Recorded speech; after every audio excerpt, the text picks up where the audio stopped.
Salut à tous et bienvenue sur Coach & Go, je suis content de vous retrouver aujourd'hui pour cette nouvelle vidéo dans laquelle nous allons parler des étiquettes nutritionnelles, donc les étiquettes qui contiennent les valeurs nutritionnelles, ces étiquettes que l'on trouve sur tous les emballages de tous les produits que nous trouvons dans le commerce.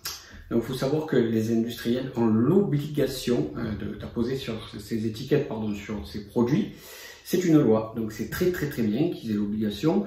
Mais ma question c'est qui est-ce qui les lit vraiment? Ben oui, parce que bon, ces étiquettes c'est pas simple. Donc souvent on fait nos courses, on n'est pas là pour promener ou lire des trucs. Donc on met les trucs dans notre caddie et puis après on passe à la caisse et c'est terminé. Et quand bien même on aurait le temps de les lire, est-ce qu'on les comprend vraiment? Parce que bon, on n'est pas tous nutritionnistes, hein. Il y a certains termes qui sont un petit peu compliqués sur ces étiquettes. C'est pas donné à tout le monde de comprendre, tout simplement. Donc, pourtant, je dirais qu'il est assez important d'en comprendre un minimum pour limiter un peu les dégâts. Donc, moi, dans cette vidéo, je vais faire en sorte que vous compreniez comment ça fonctionne de manière très simple et concise. Inutile de tout lire, vous allez comprendre tout de suite là où je veux en venir. Donc, à quoi on va s'intéresser? Premièrement, on va s'intéresser à la liste des ingrédients. Donc, je vais vous mettre un exemple, admettons, ici. Donc, vous voyez, cette liste des ingrédients. Vous n'allez pas lire tous les ingrédients qu'il y a à l'intérieur, ça ne sert à rien du tout. Ce que vous allez faire, vous allez jeter un œil si vous comparez deux produits. Celui qui aura la liste d'ingrédients la plus longue, ben, il aura perdu. Voilà, c'est tout simple. Pourquoi? Ben, c'est logique, en fait. Plus cette liste est longue, plus il y a des choses ajoutées à l'intérieur du produit. Donc, moins c'est bon, hein. Donc le plus c'est long, plus c'est bon. Ici, ça ne marche pas, je suis désolé.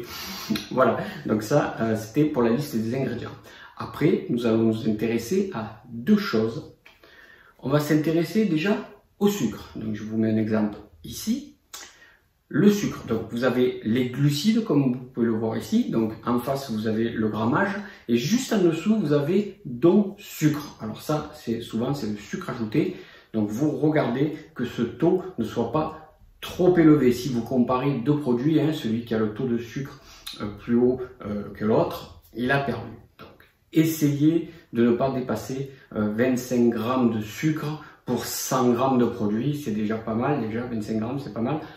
Voilà, essayez de rester dans cette gamme. Donc quand vous comparez les produits, faites attention. Et la troisième chose, je vais vous la montrer ici, hop, là, sur le côté, c'est les graisses.